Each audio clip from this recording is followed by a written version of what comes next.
Hello everyone, welcome back exam tree. हम फिर से हाजिर हैं बिहार लाइब्रेरियन के प्रैक्टिस सेट 2 को। तो प्रैक्टिस सेट आज हम लोग 2 देखेंगे। ऑलरेडी प्रैक्टिस सेट 1 के 2 पार्ट्स हैं, इसमें भी हम लोग पार्ट 1 पार्ट 2 करेंगे क्योंकि वीडियो लंबा हो जाता है, इसीलिए 15 से 20 मिनट का वीडियो होगा। एकदम इस वीडियो को 1 से 2 बार ज़रूर देखिएगा। जितने भी भाई बंधु हैं किसी भी स्टेट्स के लाइब्रेरी को क्वेश्चंस को हम लोग यहाँ बिल्कुल क्रैक करने वाले हैं, एग्ज़ाम तक क्रैक होने वाला है। तो एकदम अंतिम वीडियो में अंतिम क्षण तक बने रहना है। जितना हो सके लाइक शेयर ज़रूर करें। वीडियो पर पहली बार है तो एकदम सब्सक्राइब भी ज़रूर करके जाइएगा। तो बिल्कुल आई होप आप समझ रहे होंगे। और पीडीएफ चाहिए तब हमारे टेलीग्राम चैनल को ज्वाइन कीजिए, एकदम तत्काल। ऑल लिंक्स अवेलेबल हैं, आप जाइए पिछले वीडियो को भी देखिए, चेकआउट कीजिए। चलिए क्वेश्चन नंबर 1 से हम बात करेंगे। बिहार लाइब्रेरी वैकेंसी 2025 जो 65+ पोस्ट के साथ आ रही है। क्वेश्चन नंबर 1 क्या है? स्टेट्समैन ईयर बुक के संस्थापक कौन है? तो स्टेट्समैन ईयर बुक के संस्थापक कौन है? तो ये हमारे हो जाएंगे फ्रेडरिक टेलर। फ्रेडरिक टेलर जो है सीधा फ्रेडरिक टेलर ने। स्टेट्समैन ईयर बुक जो है ना, ये फ्रेडरिक मार्टिन हो जाएगा। सॉरी, फ्रेडरिक मार्टिन हो जाएगा। कौन हो जाएंगे? तो फ्रेडरिक मार्टिन, ध्यान रखेंगे, बी इज द करेक्ट। अगला क्वेश्चन हो जाएगा 2 क्वेश्चन नंबर देख लीजिए। भारत के लिए पुस्तकालय विकास योजना का मसौदा किसके द्वारा तैयार किया गया था? तो भारत के लिए पुस्तकालय विकास योजना का मसौदा किसके द्वारा तैयार किया गया था? तो आर.एस. रंगनाथन एक समिति भी आया था पुस्तकालय से, आर.एस. रंगनाथन के द्वारा यह मसौदा तैयार किया गया था। अगला प्रश्न 3 नंबर है। पुस्तक वितरण अधिनियम 1954, क्वेश्चन भी एक इम्पोर्टेंट है। पुस्तक वितरण अधिनियम 1954 के तहत प्रकाशक को प्रत्येक डिपोसिटरी पुस्तकालय को कितनी पुस्तक भेजनी होती है? तो प्रत्येक जो डिपोसिटरी होते हैं उसको कितनी पुस्तक भेजनी होती है? तो वो पुस्तक भेजनी होती है 1 कॉपी, सिर्फ 1 कॉपी को भेजना होता है। अगला क्वेश्चन करेंगे 4 नंबर। स्पेसिफिकेशंस, ठीक है, स्पेसिफिकेशंस कह सकते हैं। स्पेसिफिकेशंस इनमें से किसकी नज़दीकी टर्म है? तो सबसे नज़दीकी टर्म इसमें से कौन हो जाएगा? तो स्टैंडर्ड ये, ठीक है, स्पेसिफिकेशंस के स्टैंडर्ड सबसे नज़दीकी हो जाएंगे। अगला प्रश्न 5 नंबर है। डेलनेट का प्रधान कार्यालय कहाँ स्थित है? डेलनेट का प्रधान कार्यालय कहाँ स्थित है? तो जेएनयू नई दिल्ली में ही डेलनेट का प्रधान कार्यालय स्थित है। 5 का ए। अगला प्रश्न 6 नंबर। डेलनेट की स्थापना 1988 में कहाँ हुई थी? पहला नंबर तो इसका जो प्रधान जेएनयू दिल्ली में ही है और इसकी स्थापना 88 में हुई थी डेलनेट का। और इसका पूछा गया है कहाँ हुई थी डेलनेट का स्थापना जो 88 में हुआ था, यह कहाँ हुआ था? तो इंडियन इंटरनेशनल सेंट्रल लाइब्रेरी, यहीं पर हुआ था, इस नाम से हुआ था, Indian international central library, DELNET 88, JNU Delhi.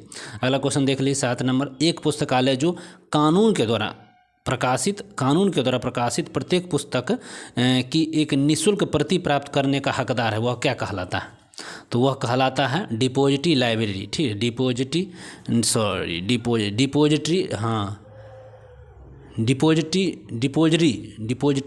Library, B is the correct हो जाएगा हमारा, सॉरी, ठीक है। वो डिपोस्ट है, ठीक है, डिपोजिट है, डिपोजिटरी।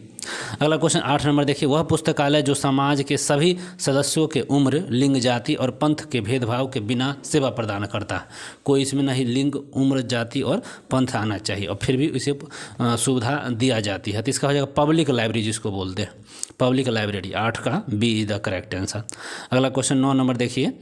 ISI तो इंडियन स्टैंडर्ड, ठीक है, इंस्टीट्यूट की स्थापना किस वर्ष? तो ISI जो था उसकी स्थापना किस वर्ष हुई थी? तो यहाँ पे भी है, देख लीजिए, हुआ था 1978 में। ISI की स्थापना 1978 में किया गया था। अगला क्वेश्चन है। ज्ञान अर्जन संगठन एवं ज्ञान के उपयोग की क्रिया क्या कहलाती है? ज्ञान अर्जन संगठन और ज्ञान के उपयोग की जो प्रक्रिया कराती है, ठीक है, प्रिस्क्रिप्शन कहलाता है, ठीक है, प्रिस्क्रिप्शंस कहलाते हैं। 10 का सी नहीं, 10 का बी हो जाएगा, हाँ, कंगिनेशंस हो जाएंगे, कंगिनेशंस।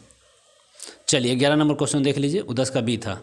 निम्न में से कौन सा स्रोत किसी विषय पर गहन अध्ययन का प्रकाशन करता है? निम्न में से कौन सा स्रोत किसी विषय पे गहन अध्ययन का प्रकाशन करता है? तो इसका हो जाएगा research monograph, B is the correct हो जाएगा 11 का।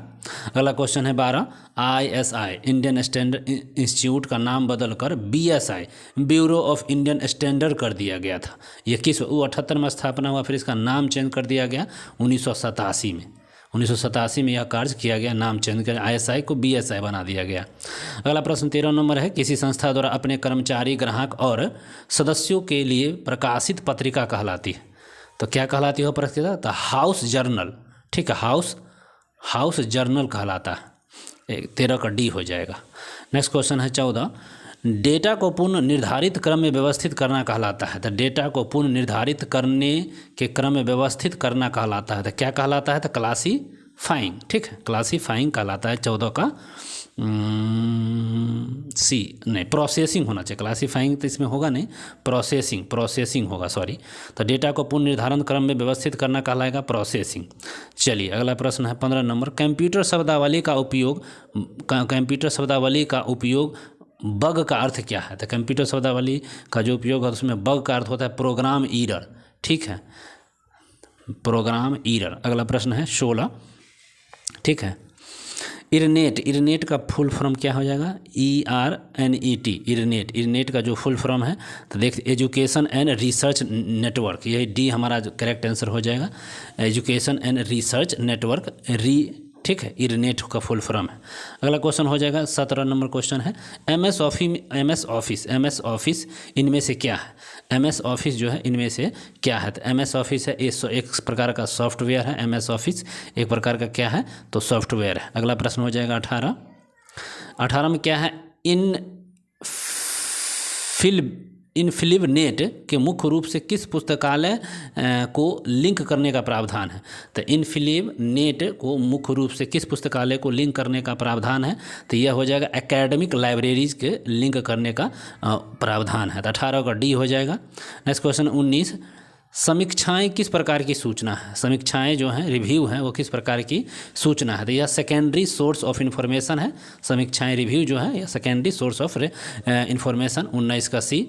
अगला क्वेश्चन 20 है, दशमलव भिन्न संकेतन का प्रयोग सबसे पहले किसके द्वारा किया गया था? तो दशमलव भिन्न संकेतन का प्रयोग जो है चार्लेस मार्टेल के द्वारा किया गया था, चार्लेस मार्टेल के द्वारा। अगला क्वेश्चन 21 है, मॉड्यूलेशन का कौन इसके अंतर्गत आता है? तो मॉड्यूलेशन के अंतर्गत कौन आता है? तो मॉड्यूलेशन के अंतर्गत आने वाला एक प्रकार का चेन होता है जो मॉड्यूलेशन के अंतर्गत आता है। अगला क्वेश्चन 22 है, कोलन वर्गीकरण का मुख्य वर्ग J, कोलन वर्गीकरण में मुख्य वर्ग J किसके लिए है? कोलन वर्गीकरण में मुख्य वर्ग J किसके लिए है? तो यह वर्गीकरण जो एग्रीकल्चर के लिए हो जाएगा, J जो है एग्रीकल्चर के लिए ही प्रयोग होगा। 22 का A is the correct answer. अगला क्वेश्चन है 23 वर्गीकरण की एक योजना जो पुस्तकों की कुछ विशेषता पर आधारित है, जो विषय वस्तु से संबंध में विश्वसनीय मार्गदर्शन प्रदान नहीं करती है, क्या कहलाती है? तो वर्गीकरण की एक योजना जो पुस्तकों की कुछ विशेष पर आधारित है, जो विषय वस्तु के संबंधों में विश्वसनीय मार्गदर्शन प्रदान नहीं करती है, कहलाएगी। तो यह कहलाती है आर्टिफिशियल क्लासिफिकेशन, आर्टिफिशियल क्लासिफिकेशन। 23 का A। नेक्स्ट क्वेश्चन 24 है, वर्गीकरण की जिस योजना में लघु एवं प्रमुख दोनों विषयों के अंकन में अंतराल छोड़कर व्यवस्थित करने का प्रावधान किया जाता है, उसे क्या कहते हैं? वर्गीकरण की किस योजना में लघु और प्रमुख दोनों विषयों के अंकन में अंतराल छोड़कर व्यवस्थित करने का प्रावधान कहलाता है, उसको हम क्या कहते हैं? तो ये divide decimal classification, Dewey decimal classifications, जो हमारा B इज द करेक्ट हो जाएगा 24 का। नेक्स्ट क्वेश्चन है 25, वह कार्य जो स्वयं एक विषय के रूप में कार्य करता है, वह कार्य जो स्वयं एक विषय के रूप में कार्य करता है कहलाता है, ठीक है, क्वासिक सब्जेक्ट, ठीक है, क्वासिक सब्जेक्ट कहलाता है। नेक्स्ट क्वेश्चन 26 है, गाइड टू लिटरेचर किस प्रकार की सूचना है? गाइड टू लिटरेचर किस प्रकार की, एक प्रकार की ये सूचना है। तो ये टेररी, ठीक है, टेररी सोर्स एक प्रकार का, यह C हो जाएगा, टेरिटरी। नेक्स्ट क्वेश्चन है 27, किसी स्थान की जलवायु के बारे में जानने वाले उपयुक्त संदर्भ कौन सा? किसी स्थान की जलवायु को जानने वाले उपयुक्त संदर्भ इनमें से कौन सा है? तो ये हो जाएगा गेजेटर होता है, गेजेटर के माध्यम से हम इसको जानते हैं, ठीक है, गेजेटर। नेक्स्ट क्वेश्चन 28, निम्नलिखित में से कौन सी कंप्यूटर प्रोग्रामिंग भाषा नहीं है? तो कंप्यूटर प्रोग्रामिंग कोबोल है, बेसिक है और फोर्ट्रन है। तो ASCII जो है यह बिल्कुल ASCII है जो बिल्कुल नहीं होगा। तो ये हमारा 28 का B is the correct. Next question 29 है, टेक्नोलॉजिकल गेटकीपर से संबंधित कौन सा कथन सही नहीं है? टेक्नोलॉजिकल गेटकीपर्स के संबंधित में कौन सा कथन सही नहीं है? तो यह रिफेड तकनीक से संबंधित तकनीक है, यही सही नहीं है। बाकी ये बी सी डी तीनों सही है। यह सूचना के अप्रलेखनीय स्रोत और इन्फॉर्मल चैनल्स के श्रेणी में आता है। तीसरा है किसी विशेष संबंधित व्यक्ति जिसे सूचना स्रोत की उपलब्धता को ज्ञान हो। और चौथा है शब्द का प्रयोग जेटी एलियन के द्वारा किया गया हो। तो बी सी डी ठीक है और ए गलत है। 29 का ए। अगला क्वेश्चन है 30, कैटलॉग किस रूप में जाना जाता है? कैटलॉग को हम किस रूप में जानते हैं? कैटलॉग को हम किस रूप में? तो मेथड के रूप में जानते हैं कैटलॉग। नेक्स्ट क्वेश्चन है 31, भारत में ओपन जर्नल एक्सेस सिस्टम ओजास मुख्य रूप से किसके द्वारा प्रदान किया जाता है? तो ओजास मुख्य रूप से जो प्रदान किया जाता है किसके द्वारा किया जाता है? ओजास। तो ये किया जाता है बिल्कुल इन्फिवनेट, ठीक है, इन्फिवनेट के माध्यम से इसको हम जानते हैं। 31 का बी। नेक्स्ट क्वेश्चन हो जाएगा 32, सूचना उत्पाद और प्रक्रिया दोनों कथन किसके द्वारा दिया जाता है? सूचना उत्पाद और प्रक्रिया दोनों कथन किसके द्वारा दिया जाता था? यह कथन दिया जाता है जे मार्टिन के द्वारा दिया गया था, जे मार्टिन। अगला 33, सब्जेक्ट एक्सपर्ट के मध्य वार्तालाप क्या कहलाता है? सब्जेक्ट एक्सपर्ट के मध्य वार्तालाप को हम क्या कहते हैं? सब्जेक्ट एक्सपर्ट मध्य वार्तालाप जो कहलाता है इनविजिलेबल कॉलेज कहलाता है, ठीक है, इनविजिलेबल कॉलेज कहलाता है। सी हो जाएगा। नेक्स्ट क्वेश्चन है 34, डिजिटल लाइब्रेरी फंक्शन में संबंधित है। तो डिजिटल लाइब्रेरी फंक्शन में क्या संबंधित है?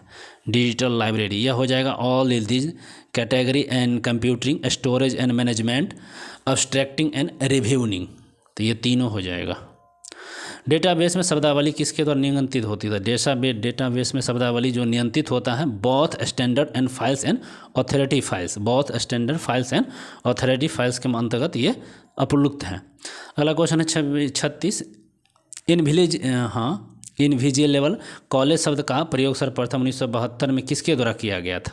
तो ये इनविजिलेबल कॉलेज शब्द का प्रयोग जो सर्वप्रथम किया गया था 1972 में, यह किसके द्वारा किया गया था? तो यह किया गया था डायना ग्रेन के द्वारा, ठीक है, डायना ग्रेन या ग्रेन के द्वारा किया गया था। 37 में देख लीजिए, शोध गंगा इनमें से किसका भंडारण है? तो शोध गंगा किसका भंडारण हो जाएगा? तो शोध गंगा जो है ये ई-थीसिस का है, ई-थीसिस का एक भंडारण है। 38, सूचना विज्ञान और मौलिक समीकरण किसके द्वारा प्रस्तुत किया जाता है? सूचना विज्ञान का मौलिकरण समीकरण किसके द्वारा प्रस्तुत किया जाता है? तो यह रॉबर्ट ब्रुक्स के द्वारा प्रस्तुत किया गया था, Robert Brooks. 39, source encoder medium decoder receiver and noise किसके लिए सिंचर मॉडल के घटक है? Source encoder medium decoder receiver and noise किसके सिंचर मॉडल के घटक है? तो ये हो जाएगा Shannon and Weaver, Shannon and Weaver के ये घटक है first, Shannon and Weaver. 40, knowledge is of two kinds we know as subject ourselves for we know there we can find information upon it, यह कथन किसका था? तो knowledge is of on two kinds we know a subject ourselves और we know where we can find information upon it, यह कथन किसके द्वारा दिया गया था? तो ये सैमुअल जॉनसन का यह कथन था, सैमुअल जॉनसन। 41, आज़ादी का अमृत महोत्सव के दूसरे चरण के अंतर्गत संस्कृति मंत्रालय द्वारा 5 से 6 अगस्त 2023 को हॉल नंबर 5 प्रगति मैदान नई दिल्ली में पुस्तकालय महोत्सव 2023 का आयोजन किया गया। और इसके आयोजन के लिए नोडल एजेंसी के रूप में जो कार्य किया था वह कौन था? तो ये RRR रेफेल हो जाएगा करके है, RRRLF and national library of India, ये दोनों मिलकर यह कार्य किया था वहाँ पे। जनगणना एटलस नेशनल वॉल्यूम किस तरह के एटलस का उदाहरण है? जनगणना एटलस नेशनल वॉल्यूम किस तरह के एटलस का उदाहरण है? तो यह उदाहरण बिल्कुल डेमोग्राफिक उदाहरण है, डेमोग्राफिक हो जाएगा, डेमोग्राफिक। नेक्स्ट क्वेश्चन है न्यूज़पेपर कीपिंग सर्विस किस सेवा की तकनीक है? तो न्यूज़पेपर कीपिंग सर्विस किस सेवा की तकनीक है? तो यह हो जाएगा कास, ए ऑप्शन हो जाएगा कास, CAS कास। अगला है 44, सूचना पुनः प्राप्ति बुलियन लॉजिकल किसके द्वारा प्रतिपादित किया गया था? तो सूचना पुनः प्राप्ति बुलियन लॉजिकल किसके द्वारा प्रतिपादित किया गया था, सो पूछा गया है। तो यह किया गया था 44 का, हाँ यहाँ पर हो जाएगा गोगरी बोल्स, ठीक है, गोगेरी बोल्स के द्वारा यह किया गया था। 45 DCMI का पूर्ण रूप क्या है? DCMI का पूर्ण रूप पूछा जाएगा तो डबलिन कोड मेटा डाटा क्या है इनेक्टिवेटिव, ठीक है। तो double in core Meta data inherited DCMI का यह पूर्ण रूप होगा। 46 देख सकते हैं, थीरोसस एक अनिवार्य कार्य क्या है? तो थीसॉरसस एक प्रकार का जो अनिवार्य कार्य है, यह बिल्कुल रिस्पेसेंसिटी ऑफ रिलेशनशिप बिटवीन कंसेप्ट के तहत होता है, यही है थीसॉरसस। 47 देख लीजिए, पुस्तक संख्या किस में मदद करती है? जो पुस्तक संख्या है वह मदद करती है, तो किस में करती है? तो सामान्य वर्ग संख्या वाले पुस्तकों के बीच पुस्तक को अलग अलग बनाने रखने में यह मदद करती है। 47 का ये हो जाएगा। 48, पिछड़े वर्ग को ध्यान में रखते हुए पिछले वर्ष के बजट को ध्यान में रखे बिना पुस्तकालय बजट तैयार किया गया। तो यह कौन था? जीरो बेस बजट जिसको बोलते हैं, जीरो बेस बजट। 49, भंडारण क्षमता बताने के लिए संक्षिप्त नाम MB का तात्पर्य क्या है? MB का जो तात्पर्य होता है मेगाबाइट्स होता है, मेगाबाइट्स। और इस वीडियो का अंतिम और लास्ट क्वेश्चन, DCMI किस वर्ष OCLC के से अलग होकर स्वतंत्र संस्था बन गया था? DCMI ने किस वर्ष OCLC से अलग होकर एक स्वतंत्र संस्था बन गया था? तो ये बन गया था 2008 में, 2008 में ये बन गया। तो चलिए, बिल्कुल 50 क्वेश्चन हो गए हैं। वीडियो अगर अच्छा लगा तो लाइक शेयर सब्सक्राइब जरूर करें। फिर मिलेंगे दूसरे लाइब्रेरी प्रैक्टिस सेट के साथ। तो चलते हैं, बाय बाय, धन्यवाद।